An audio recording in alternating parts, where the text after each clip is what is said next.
হলুদ জার্সিধারীদের একটাই কথা, মিশন হেক্সা। ৫ নম্বর কাপ থেকে ৬ করতে হবে সংখ্যাটা, কিন্তু বারবার মনে করায় প্রতিপক্ষ সমর্থকরা কোথায় তোমাদের শক্তিমত্তা। সেই প্রশ্নে ব্রাজিল ভক্তরা পাত্তা না দিলেও ওদের ফুটবলার আর কোচদের কথা একটু বিশ্লেষণ করা যাক। মরক্কো ম্যাচের আগের কথা নিশ্চয়ই মনে আছে সেলেসাও ফ্যানদের। প্রেস কনফারেন্সে আসেন কার্লো আনচেলত্তি। প্রেস শুরুই করেন জীবনে ভয় পাওয়ার গুরুত্ব বুঝিয়ে। ওই কথাটা বলেছিলেন হয়তো আনচেলত্তির জীবনের দর্শন থেকেই। সামনে আছে সিংহ, কিন্তু আপনি ভাবলেন বিড়াল। এমন হলে আপনার পরিকল্পনা করবে ব্যাকফায়ার। বরঞ্চ আপনার সামনে যদি সিংহ থাকে, পরিকল্পনাটা সিংহকে নিয়েই হতে হবে। তাতে যদি কিছুটা ভয় পেতে হয়, সেই ভয় পাওয়ার গুরুত্ব আছে।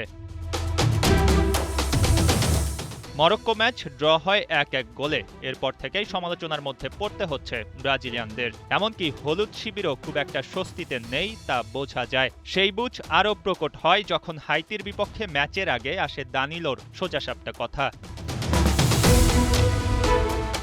আর্জেন্টিনার ফ্রান্সের মতো ম্যাচিউরিটি নেই ব্রাজিলের। ট্যাকটিক্যালি আর মেন্টালি অনেকটা পিছিয়ে আছে তারা। হাইতি ম্যাচ নিয়েও কি কিছুটা কনফিডেন্সের অভাব দেখা গেল? এই ম্যাচ নিয়ে যখন প্রশ্ন আসে, দানিলো স্মরণ করলেন Spain Cape ভার্দের match.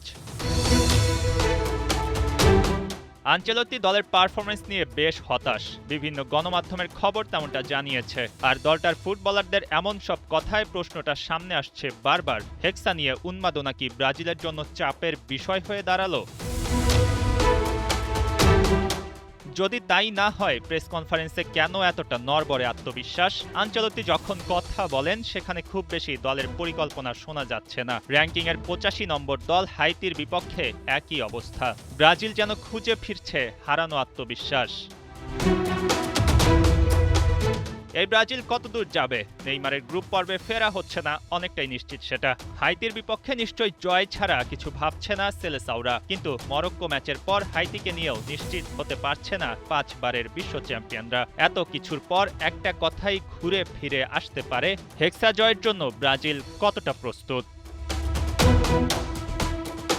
Moin Hasan, ৭১।